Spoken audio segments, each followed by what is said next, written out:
Thanks for sticking around for this special edition of This Week in Louisiana Agriculture from Jack and Jake's in New Orleans. And as you've seen from all of our stories here and at the convention, we like to talk about food and both making it and eating it. In this week's Bottom Line, TWILA's Neil Melancon shows us that it's not just good for our bellies, but for the economy as well.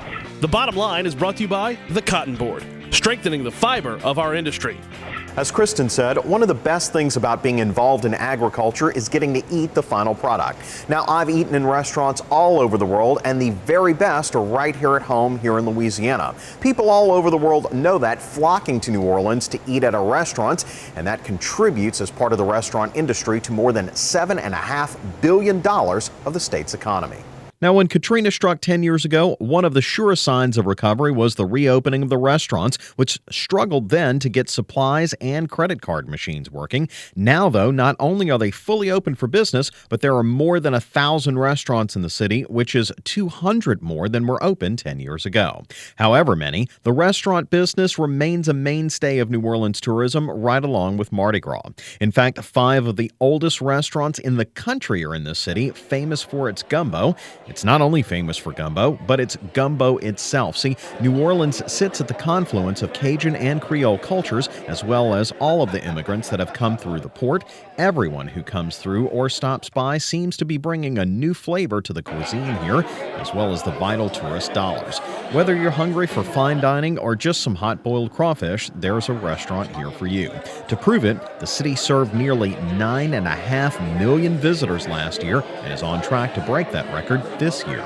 The bottom line is, just like it's impossible to think of New Orleans without the restaurants, it's impossible to really measure the brand our restaurants have in the world. I mean, how much is that worth to these restaurants? I think if you would ask some of the chefs here, it would be their chief asset, that New Orleans brand. Well, guys, one of the things that's kind of strange here is this restaurant here that they've got, the bar and all of the accompanying food items, is in this old school, which is kind of like the one I went to at Lusher Elementary here in New Orleans years ago. But it's a beautiful facility, and the old and the new really blend together. It's a great place, Neil, and it really has that New Orleans flavor with a really modern touch, so it's a great place. Well, that does it for this special edition of This Week in Louisiana Agriculture from New Orleans. We'd like to thank Jack and Jake's for giving us a place to shoot our show. Nina Camacho and the whole crew here really did an outstanding job of hosting us. We love this place. We do.